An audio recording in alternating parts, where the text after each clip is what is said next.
13 de noviembre del 2016. Lectura de Lucas capítulo 1 del 5 al 19.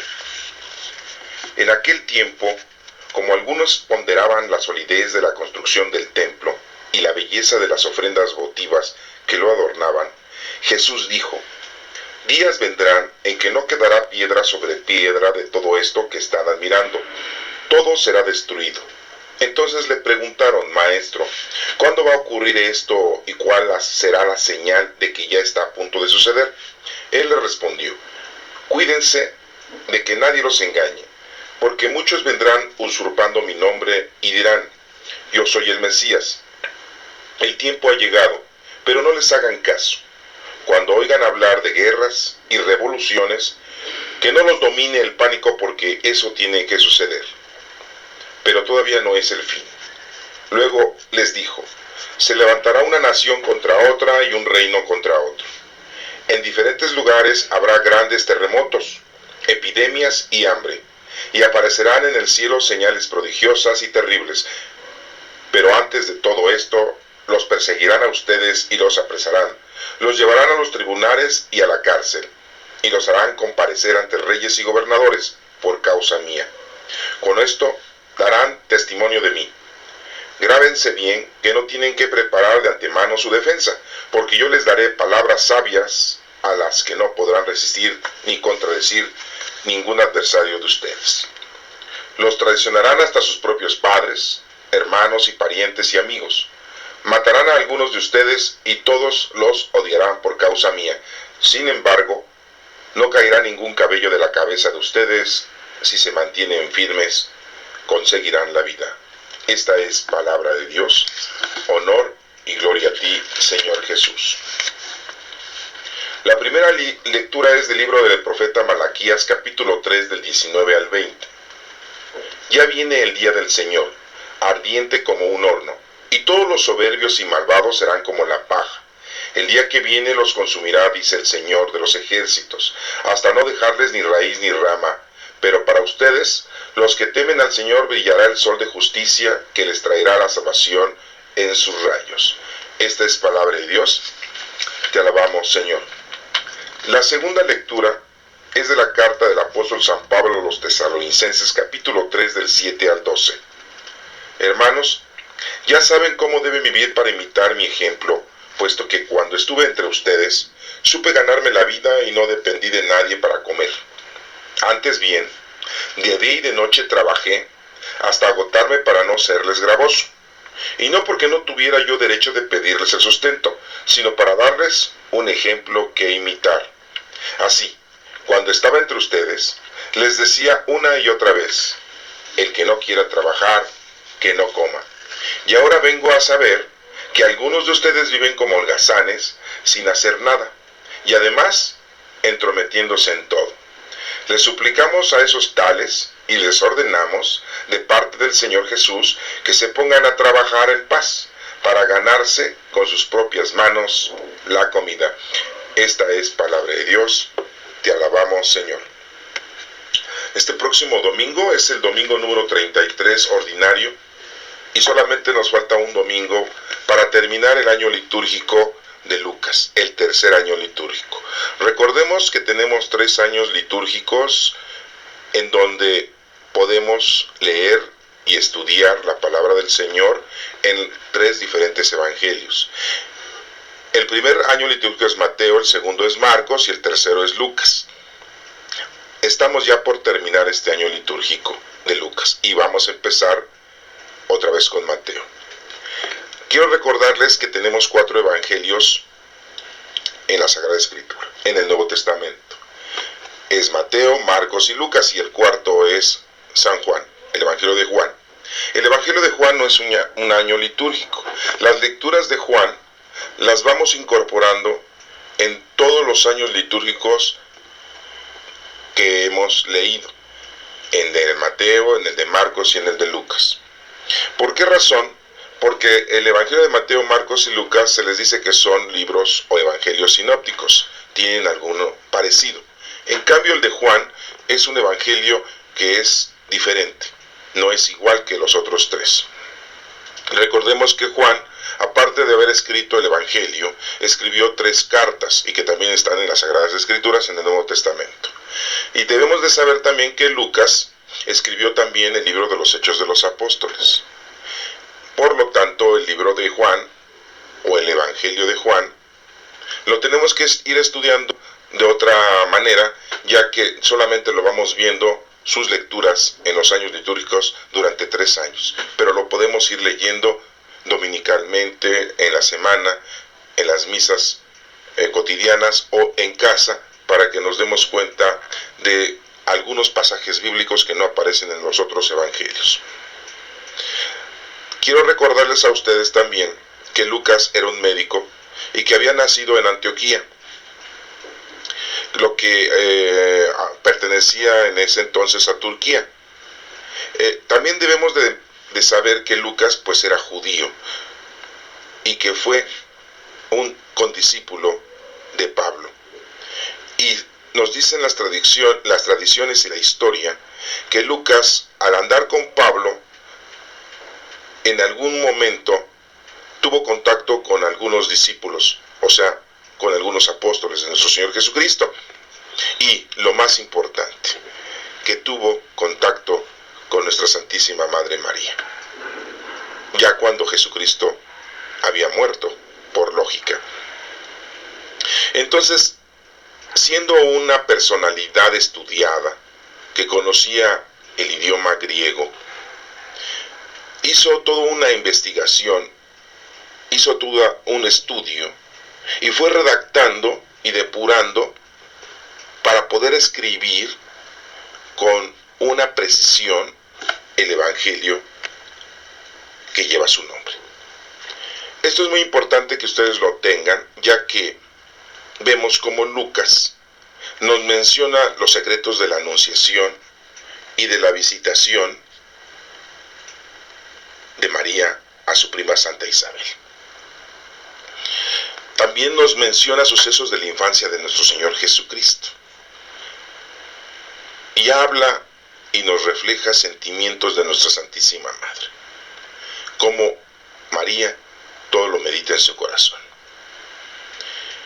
Es un exégeta, Lucas, y nos transcribe también un himno muy importante que es el Magnífica, que lo hemos aprendido y que lo tenemos en nuestra Iglesia Católica como un himno.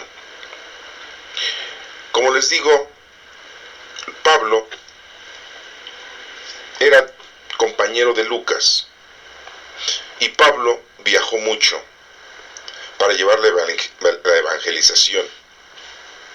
Por lo tanto, Pablo se hacía acompañar de Lucas y a lo mejor un interés tenía de llevar siempre a su lado a un médico.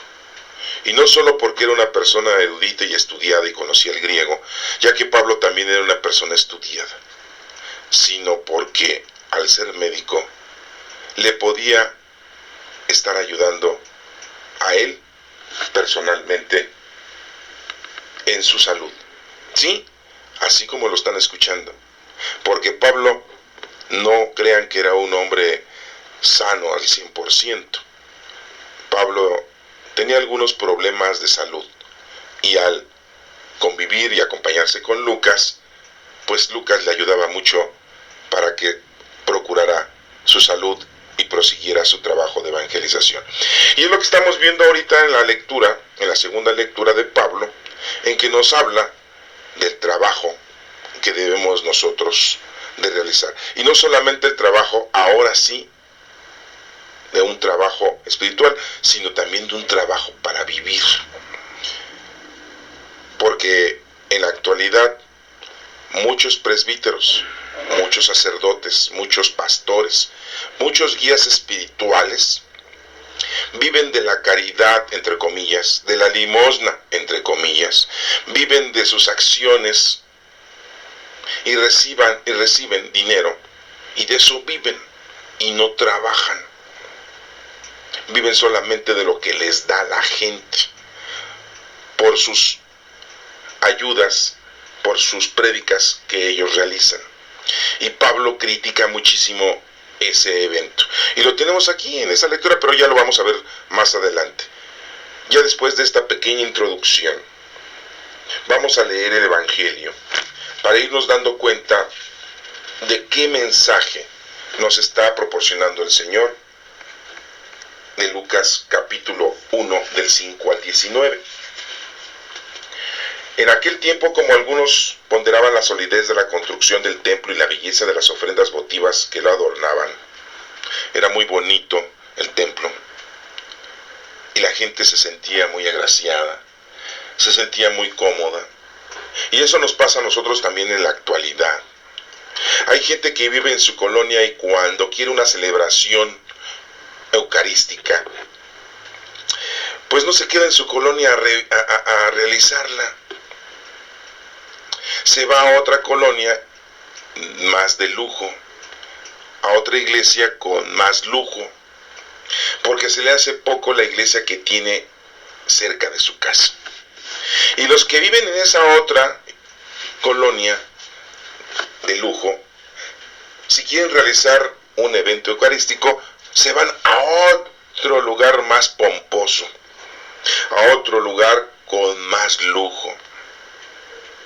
Y cuando llegamos a un lugar en donde el lujo es exuberante, y ahí vive la gente, en esa comunidad, esa colonia, la gente no va a ese lugar a celebrar su situación eucarística, sino si tiene la oportunidad, se va fuera del país. Se va a Estados Unidos, se va a Francia, se va a España, se va a Italia. Se le hace poco el lugar. Entonces, vemos aquí cómo nosotros le damos mucho valor a lo físico, a lo material, a lo ostentoso. Les digo esto porque voy a mencionarles, digamos, unos ejemplos. Si ustedes viven cerca de una capilla, en una colonia sencilla, proletaria, como se dice, o de nivel medio, diremos por la Gustavo Madero, por la zona norte de la Ciudad de México. Y salen de ahí y se van a una iglesia al sur. Se van a una iglesia céntrica, a la colonia Roma o a Polanco. Y los que viven en la colonia Roma y Polanco, pues ya se van a una colonia como Santa Fe, como Perisur, como Las Lomas. Y la gente que vive en esos lugares, Santa Fe, Perisur y Las Lomas, bueno, pues quieren llevar a cabo su celebración eucarística en la catedral o en la basílica. Y la gente que tiene dinero, la gente que puede irse del país, se va a celebrar sus eucaristías fuera del país. Aquí nos está mencionando el Evangelio que la gente le daba mucho valor a la construcción del templo y a la belleza de las ofrendas que ahí estaban y permanecían. Y Jesús hace una indicación, esa es la indicación que nos va a dar nuestro Señor. Días vendrán que no quedará piedra sobre piedra de todo lo que están admirando, todo será destruido. Y entonces le preguntaron, Jesús da a entender que de nada sirve lo construido, Dirán ustedes, oye, pero entonces al Señor no le gusta la basílica, la catedral, no le gusta al Señor que tengamos la catedral de San Pedro, la capilla Sixtina, allá en Italia, allá en Roma, allá en el Vaticano. No le gusta al Señor lo ostentoso. Ustedes están teniendo la respuesta. Al Señor no le interesan esos lugares tan ostentosos, esos lugares tan bellos arquitectónicamente hablando. A Él lo que le interesa somos nosotros, que somos templos vivos del Espíritu Santo. Estemos donde estemos. Y en todo el mundo hay construcciones ostentosas, hablando de la Iglesia Católica. Y hablando de otras iglesias, igual. Al Señor no le interesa. Recuerden que el Señor lo que quiere es que nosotros trabajemos y nos salvemos.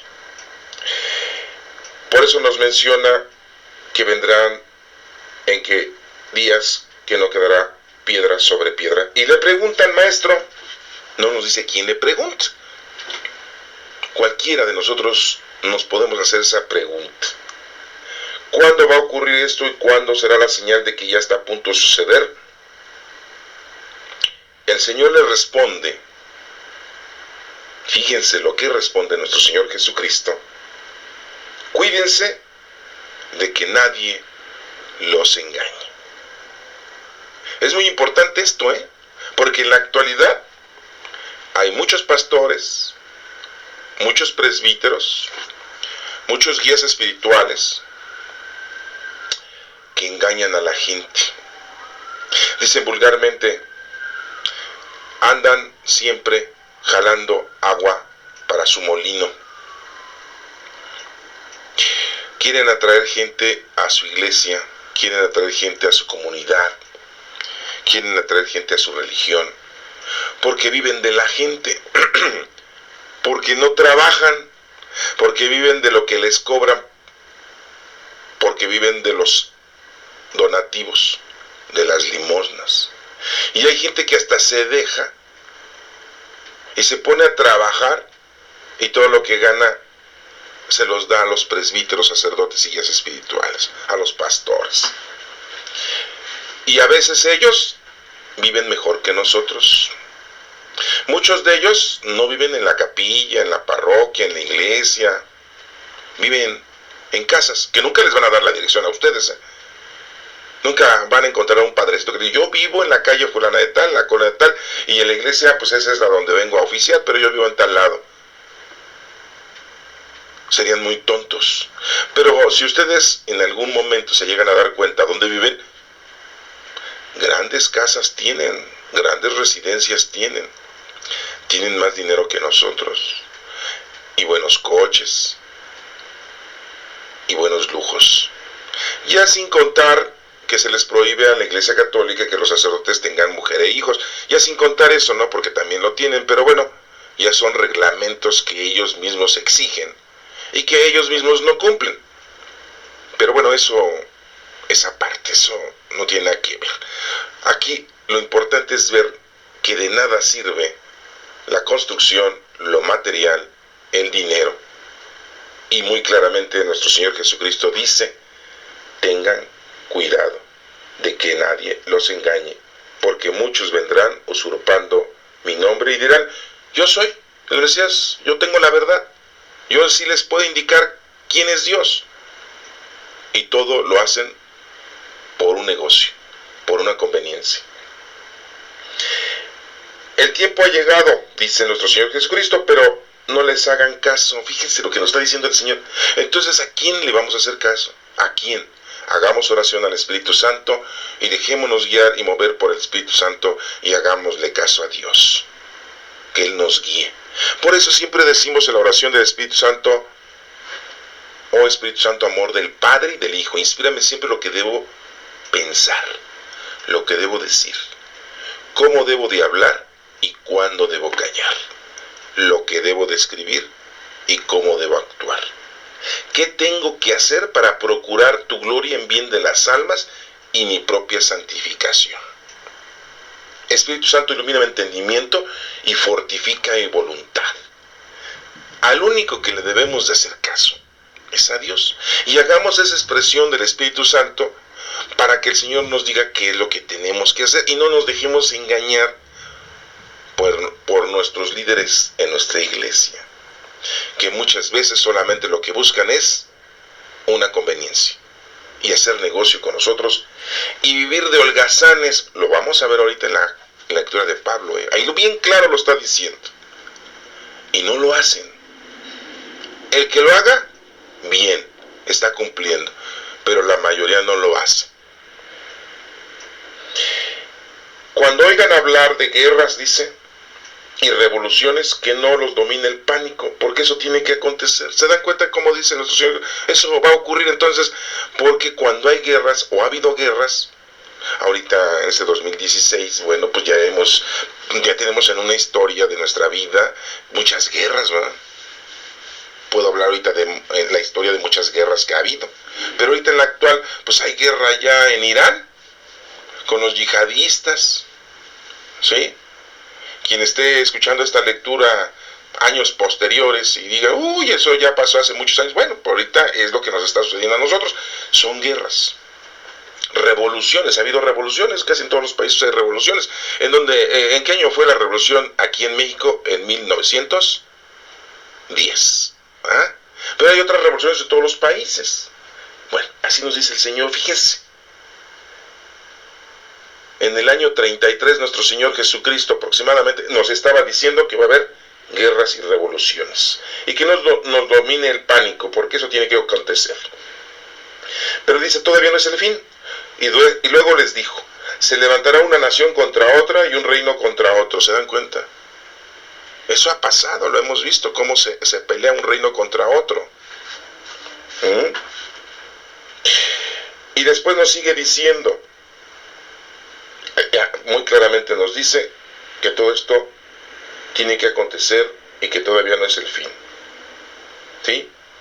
Después les dice, se levantará una nación contra otra. En diferentes lugares habrá grandes terremotos y epidemias. Es cierto. ¿Cuándo fue el terremoto aquí en México? En 1985. Pero ha habido más terremotos en todo el mundo. Epidemias. Ha habido. Tenemos la epidemia del VIH, del SIDA. Tenemos la epidemia de lo que está provocando ese mosquito. ¿Sí? Y otras epidemias más que en la actualidad no está aconteciendo, como el cáncer o la diabetes. Dice, y habrá hambre. Entonces, ¿por qué criticamos a Dios cuando decimos, ¿por qué hay enfermedades? Es que Dios no existe. Pues está diciendo Él que iba a existir todo esto. Guerras, revoluciones, temblores, epidemias, hambre. ¿Cuántos millones de seres humanos en este planeta no tienen que comer? ¿Y cuántos millones de seres humanos en este planeta tienen un montón de dinero? ¿Sí? Como el Donald Trump, como Bill Gates, como Carlos Slim, como los Salinas y muchos otros. ¿Para qué les platico? Está mal distribuida, ¿sí?, la comida en el mundo. Dice también el Señor, nuestro Señor Jesucristo, dice, y aparecerán en el cielo señales prodigiosas y terribles. Pues sí, lo hemos visto, señales prodigiosas y terribles, meteoritos, cometas, ¿sí?, lluvia de estrellas, eclipse solar, lunar. Pero antes de todo esto, les dice a sus discípulos, los van a perseguir a ustedes y los apresarán. ¿Se acuerdan de que sí? Sí es cierto. ¿A quién apresaron primero? Pues para ahí a todos los discípulos, a Pedro y a Andrés, y los crucificaron. Y después a Pablo también, y le cortaron la cabeza. Por eso les dice, pero antes de todo esto les van a perseguir a ustedes y los van a presentar y los llevarán a los tribunales y a la cárcel. Y los harán compadecer ante reyes, gobernadores por causa mía. Pues sí, por andar predicando la palabra del Señor.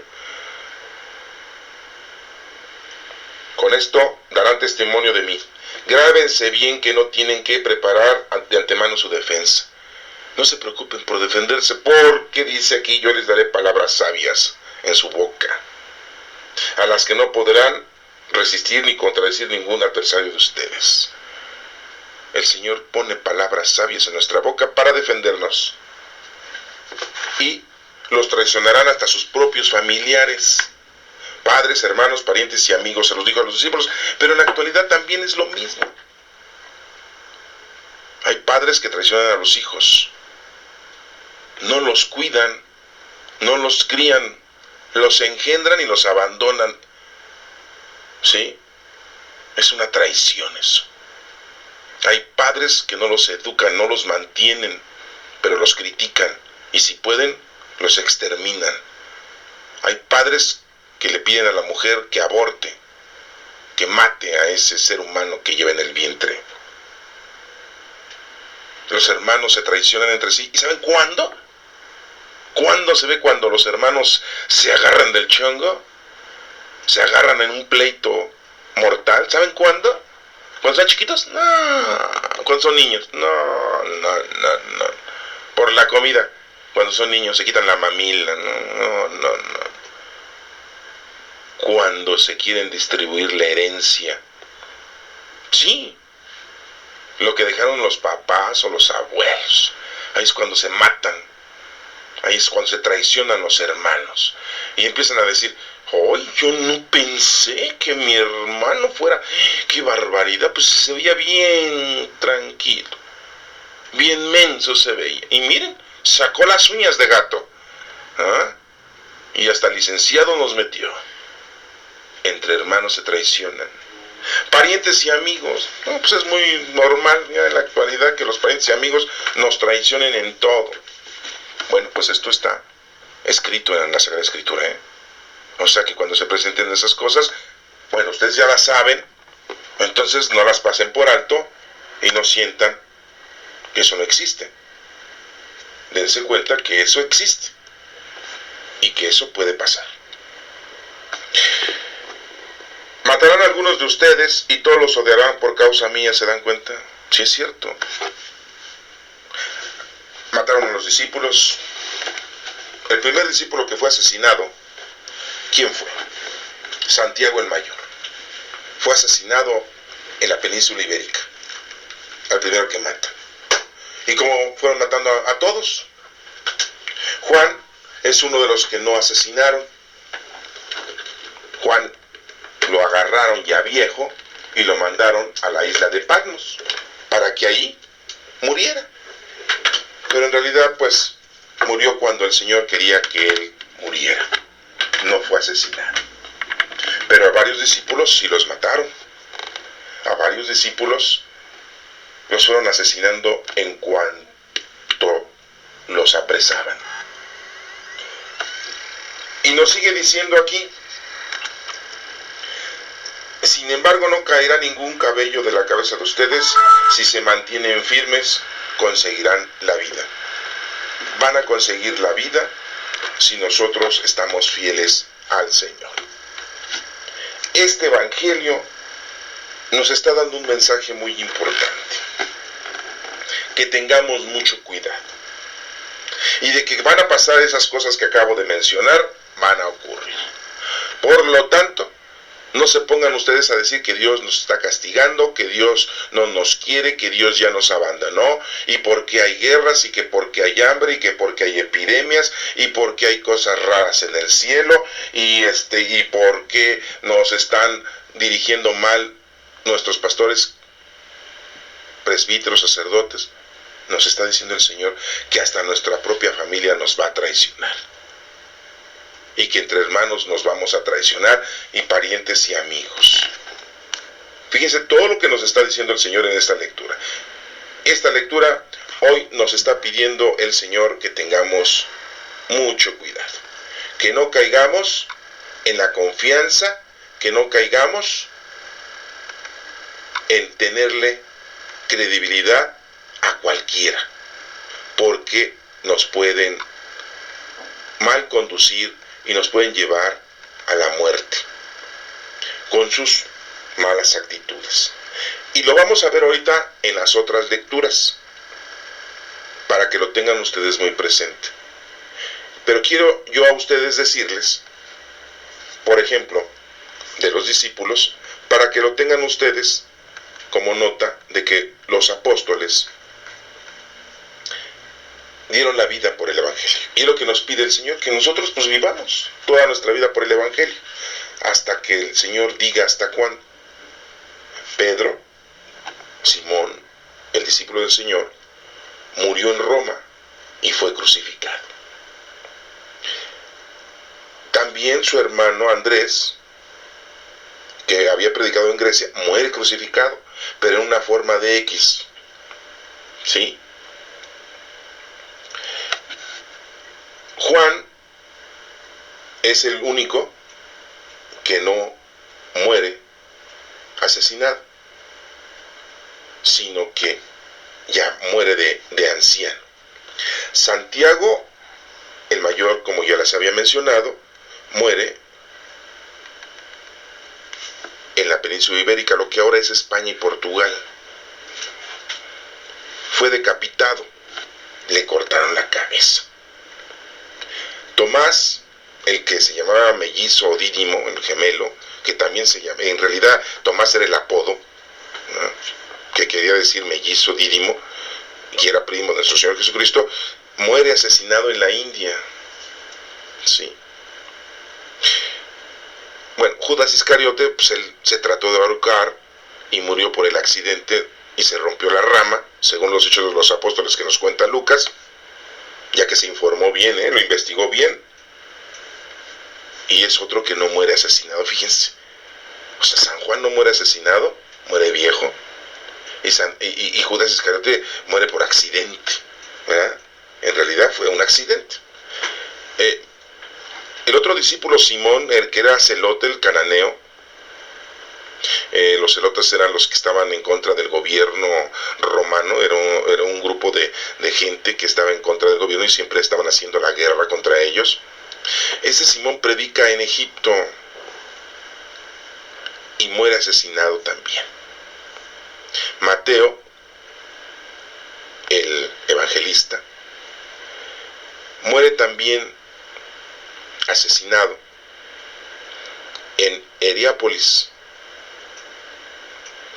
Judas Tadeo, el hermano de Santiago el Menor y que también era primo de nuestro Señor Jesucristo, había predicado en Roma y en Armenia, muere también decapitado. Todo por estar predicando la palabra del Señor. Santiago el Menor, el hermano de este Judas, de Judas Tadeo, ¿sí? Ananías, el sumo pontífice, lo manda a apedrear y muere ahí en Jerusalén, Santiago el Menor, ¿sí?, que era hermano de Judas Tadeo y también hermano de Mateo, O sea, eran tres hermanos y eran primos de nuestro Señor Jesucristo, y él muere ahí apedreado. El otro discípulo, Bartolomé, muere, pero él muere en la India. Ahí es asesinado. ¿Saben cómo? Lo desollaron, le quitaron la piel. ¿Cómo ven? Qué bárbaro, ¿no? Hasta parece una película de terror. Y el último discípulo que me falta mencionarles a ustedes es el discípulo de Felipe, ¿sí? ¿Y qué creen? Que Felipe había sido seguidor del Bautista y él no muere asesinado, muere de edad avanzada y de anciano. Entonces tenemos tres discípulos que no mueren asesinados. Juan, que muere en la isla de Patmos, de anciano. Felipe, de anciano. Y Judas Iscariote, por accidente. Vamos a pasar a la lectura, a la primera lectura de Malaquías capítulo 3 del 19 al 20, y nos dice lo siguiente. Fíjense qué es lo que nos menciona Malaquías el profeta. Ya viene el día del Señor ardiente como un horno, y todos los soberbios y malvados serán como la paja. Pues sí. ¿Por qué como la paja? Pues porque los va a quemar el Señor a todos esos soberbios y malvados. Sí, antes de irse de aquí van a pagar la última moneda, porque no te vas de aquí, de este mundo, hasta que no pagues lo último. Con la vara que mides serás medido, ojo por ojo, diente por diente. El que a espada mata, espada muere. No te vas aquí hasta que no pagues la última moneda. A todos se les va a llegar su fiestecita, O sea, que ustedes no se preocupen por eso. No tomen ustedes represalias por la gente que les hace daño, ni tampoco venganza, ni rencor. No, dejen que Dios haga todo, porque en realidad Él es el Todopoderoso. Nosotros no podemos hacer nada. Nosotros vamos a dedicarnos a hacer lo que nos corresponde. Y si nos están haciendo daño, quitémonos para que esa persona no nos siga haciendo daño, porque entre más daño nos haga, más dolor va a tener esa persona en su vida. El día que viene el Señor los va a consumir, dice el Señor de los ejércitos, hasta no dejarles ni raíz ni rama. Los va a extinguir al mal. Pero para ustedes, los que temen al Señor, para nosotros, brillará el sol de justicia, que les traerá la salvación en sus rayos. Si estamos con el Señor, tengamos fe, esperanza y caridad. Las tres virtudes teologales, es lo que debemos hacer. No se preocupen, hay gente que que hace daño, hay gente que siempre está haciendo cosas malas y nos lleva entre las patas. Ustedes prosigan, levántense y continuemos. ¿Qué dice la lectura de Pablo, a la que se refiere mucho lo del trabajo? Dice, segunda carta de Pablo a los Tesalonicenses, capítulo 3, del 7 al 12, dice: hermanos, ya saben cómo deben vivir. Pues ya nosotros, después de este año litúrgico que hemos estado estudiando estas lecturas, y los que nos han estado escuchando durante los 3 años litúrgicos de Mateo, Marcos y Lucas, pues yo creo que ya saben lo que tienen que hacer. Ni modo que digan, ay, pues yo no sé qué es lo que tengo que hacer. Tengo que ir a misa nada más, tengo que rezar el rosario, tengo que incorporarme a un grupo de la parroquia, de la capillanía, para vender quesadillas y sopes afuera de la iglesia y darle dinero al padre. Si eso aprendieron, es que no aprendieron nada. Aquí nos mencionan muy claramente, ya saben ustedes cómo deben de vivir, dice Pablo. Para imitar mi ejemplo, dijo Pablo, puesto que cuando yo estuve entre ustedes supe ganarme la vida, dice Pablo, yo supe ganarme la vida.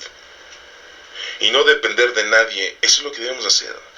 No debemos de depender de nadie. Y en la actualidad mucha gente todavía depende de alguien. Hay mujeres que dependen del marido. Hay hijos que dependen de los padres.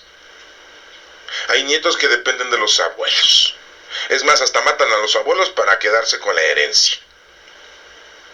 Y los mandilones está peor, ¿no? Porque ellos dependen de la mujer y de los hijos y de las hijas. ¿Sí? Hay que valerse por sí mismo, dice aquí. Supe ganarme la vida y no depender de nadie para comer. Antes bien, de día y de noche trabajé hasta agotarme. O sea, que hay que trabajar. Hoy sí, la lectura nos está hablando de una forma mundana y terrenal. ¿Por qué? ¿Por qué habla así? Porque mucha gente, ya en la época de nuestro Señor Jesucristo, fíjense, en la época de Pablo, en sus predicaciones, mucha gente se ponía a predicar la palabra de nuestro Señor Jesucristo. ¿Y saben qué? Que ya no trabajaban. Eran unos holgazanes y vivían de lo que les daba la gente como caridad. Y miren que sí les daban muchas cosas, ropa, dinero, comida, propiedades. Hasta en la actualidad muchos sacerdotes, presbíteros y pastores viven de eso en la actualidad. Bueno, yo voy a hablar nada más de la Iglesia Católica porque es de lo que estamos hablando. La Iglesia Católica viven de la caridad. ¿Y qué caridad, Viven mejor que nosotros. Sí, mejor que nosotros. Fíjense, ya Pablo lo estaba diciendo de que aquel entonces ya había pasado eso. Y por eso les decía, yo estoy trabajando de día y de noche, aparte estoy predicando, O sea que las dos cosas hay que hacerlas. No, pues ya está más difícil, ¿verdad? Ya como que ahorita muchos están diciendo, oye, como que voy a ir a cerrar la puerta, dejé el coche mal estacionado, ahorita vengo, vieja, ahí síguele, estoy escuchando, ahí me avisas cuando ya se acabe la lectura y la explicación, y ahí me dices en qué terminó la explicación, Y muchos dicen, ay, ya me voy porque tengo que comprar la medicina, ya se me hizo tarde, y adiós, que te vaya bien. Ya muchos al escuchar esto dicen, trabajar de día y de noche y después predicar. Oye, por favor, pues ¿qué te pasa? Yo vivo muy bien no haciendo nada. Me mantienen, todo me dan. Porque como hay hijos que todo les dan, Híjole, no. Hay unos padres tan tontos que todo les dan a los hijos. Todo. Los echan a perder. Les ponen su casita, les compran a la mujer que ellos quieren, le dan dinero para medio vivir o vivir bien, les compran su coche. Y los holgazanes ni trabajan, son unos mantenidos. Todo les dan a los hijos, todo. Les construyen su casita, les construyen su departamento, los tienen viviendo ahí, ¿verdad? Y todo les dan, y el hijo y la hija, y después vienen los nietos, y también son unos holgazanes. Y no van a la escuela y no los quieren mandar a la escuela. Ay, no, pobres. Si no quiere ir a la escuela, que no vaya. Y no lo obligues. No lo presiones. Y más cuando son las cosas del Señor, ¿no? Ay, no, se bautice cuando esté grande, cuando Él decida. Ay, no, si no quiere hacerla como que no la haga. Ay, no, es que lo maltratan en la escuela. Ay, no, en la doctrina. Ay, ¿cómo crees? No. ¿Cómo aprender esas cosas, por favor? no se vaya a volver padrecito, se vaya a volver gay, se vaya a volver madrecita y después ya no quiera casar y no me quiera dar nietos. Eso antes mucho se publicaba. Ya en la actualidad ya no hay ningún joven, ni niño, ni niña que quiera ser sacerdote, pues no. Y eso que viven de mantenidos, prefieren trabajar. Y aquí nos está mencionando algo muy importante Pablo. Supe ganarme la vida y no depender de nadie para comer. Antes bien de día y de noche trabajé hasta agotarme para no serles gravoso. Y no porque no tuviera derecho de pedirles un sustento, ¿verdad?, sino para darles un ejemplo que imitar. Así cuando estaba entre ustedes les decía una y otra vez, el que no quiera trabajar, que no coma. Órale. ¿Se dan cuenta? El que no quiera trabajar, que no coma. Y ahora vengo a saber que algunos de ustedes viven como holgazanes. Fíjense lo que dice Pablo. Y en ese entonces, y nada ha cambiado, nada, no sé, creo que está diciendo de los mexicanos. Y todavía que México ni existía, pero creo que está hablando como si fueran los mexicanos. ¿Sí? ¿Cuántos mexicanos son remantenidos, holgazanes? ¿Sí? Son rebaquetones. Están esperando la herencia del papá y la mamá, del abuelo y de la abuela. O están viviendo ahí de arrimados con el hermano, la hermana, el tío, la tía. ¿Sí? ¿Cuántas mujeres no trabajan y prefieren soportar los malos tratos del marido y no trabajar? Pero el supuesto pretexto dicen, es que tengo que cuidar a los niños, tengo que cuidarlos a ellos. ¿Y cuántas mujeres trabajan y cuidan a los niños? Y no solo eso, sino que todavía mantienen al baquetón del marido. Hijo, creo que estoy hablando de otro país, ¿verdad? Pero no, estoy hablando de Pablo. Pablo lo está diciendo hace 2000 años de esto. Y ahora vengo a saber que algunos de ustedes viven como holgazanes sin hacer nada y además entrometiéndose en todo. Porque aparte son chismosos y metiches y quieren imponer sus reglas y quieren imponer sus condiciones. Sí, de veras, sí. Les suplicamos a esos tales, dice Pablo, y les ordenamos de parte del Señor Jesús que se pongan a trabajar en paz para ganarse con sus propias manos la comida. Esta es una lectura que habla nítidamente de una forma mundana y terrenal. No está hablando de una forma espiritual. Porque muchos dirán, no, es que está hablando de la comida, de que la comunión, no. De la comida de darle al espíritu oración, no. Está hablando de que no seas un holgazán y ponte a trabajar. Y que no vivas de los demás. El Señor este próximo domingo nos está invitando a que tengamos mucho cuidado, porque nos inventan muchas cosas, Y quiero mencionarles que, bueno, estamos en el año 2016, en noviembre. El Padre Francisco ha dicho que peligro, como si fuera una telenovela dentro de la Iglesia Católica. Que no podemos tener las cenizas de nuestros difuntos en cualquier parte. Afuera tienen que estar en un panteón o en una iglesia. ¿Cómo la ven? ¿Dónde dijo eso nuestro Señor Jesucristo, nuestro Padre Dios, en la Sagrada Escritura? Aguas. Dijo, todos nos equivocamos. Ya nuestro Padre Francisco ya se equivocó ahí. ¿Por qué? Pues porque ya les está dando oportunidad de hacer negocio, como lo han hecho las iglesias, de tener nichos y venderle nichos a la gente creyente. Es uno de sus errores. Claro, pues Padre Francisco es ser humano, también tiene errores, tiene pecados. Y no por eso pues no lo vamos a querer, no por eso no lo vamos a respetar, no por eso lo vamos a odiar. No, pues tú y yo cometemos errores. Ya cometió su error, bueno, pues ni modo. Simple y llanamente tú sabes que eso está mal, en hacerle caso. Entonces no le hagamos caso en eso. No hay problema. Si verdaderamente quisiéramos quedar como Dios manda, como Dios manda quiere que quedemos. ¿Qué dice Dios? En polvo eres y polvo te vas a convertir. ¿Y qué son las cenizas? Pues polvo. No sé. Y estamos en este planeta, ni modo que las fuéramos a tirar en Marte, Júpiter, Saturno, Urano, Neptuno, las echáramos ahí en Mercurio, en el Sol o en el espacio exterior. Pues no, pues esté en donde esté, estamos aquí en el globo Terra, que aquí, el planeta que el Señor nos dio. Ahora, que si quieres ser un poquito más doctrinal y quieres hacer lo mismo que los cristianos deben de hacer, es sepultar, ser sepultado cada uno de nosotros. No enterrado, porque nuestro Señor Jesucristo no se enterró. Enterrar es abajo de la tierra. Sepultado es en una sepultura arriba de la tierra. Ah, no, pero pues ya no cabemos, somos tantos millones que como vamos a caber tendríamos que hacer segundos pisos de panteones, ¿no?, para ser sepultados. Y ahí sí le tendríamos que decir a López Obrador, el creador de los segundos pisos, ¿verdad?, pues que nos haga un segundo piso en los panteones para ser sepultados, ¿no? Si es que quisiéramos ser y hacer las cosas como Dios manda. ¿Se dan cuenta? Porque nuestro Señor Jesucristo fue sepultado, no fue enterrado, ¿eh? Aunque hay algunos predicadores que dicen, cuando nuestro Señor fue enterrado, oye, ya te equivocaste, no es enterrado, es sepultado. Pero bueno, hermanos, este evangelio nos está pidiendo que tengamos mucho cuidado.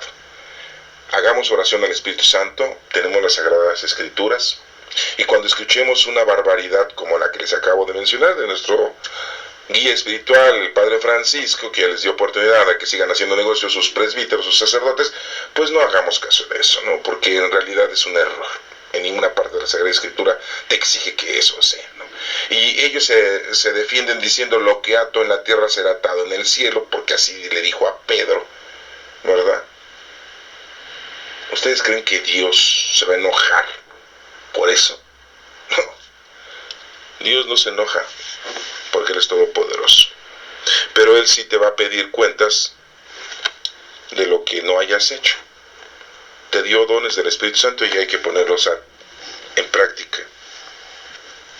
Para los demás, los dones que tengas del Espíritu Santo, debes de ponerlos en práctica. Y ese es nuestro trabajo. Eso es lo que nos va a dar una personalidad ante nuestro Padre Dios. Este próximo domingo, número 33, es el penúltimo. El próximo domingo que viene, el número 34, es el último. Y ya vamos a terminar con este año litúrgico. Que Dios te bendiga.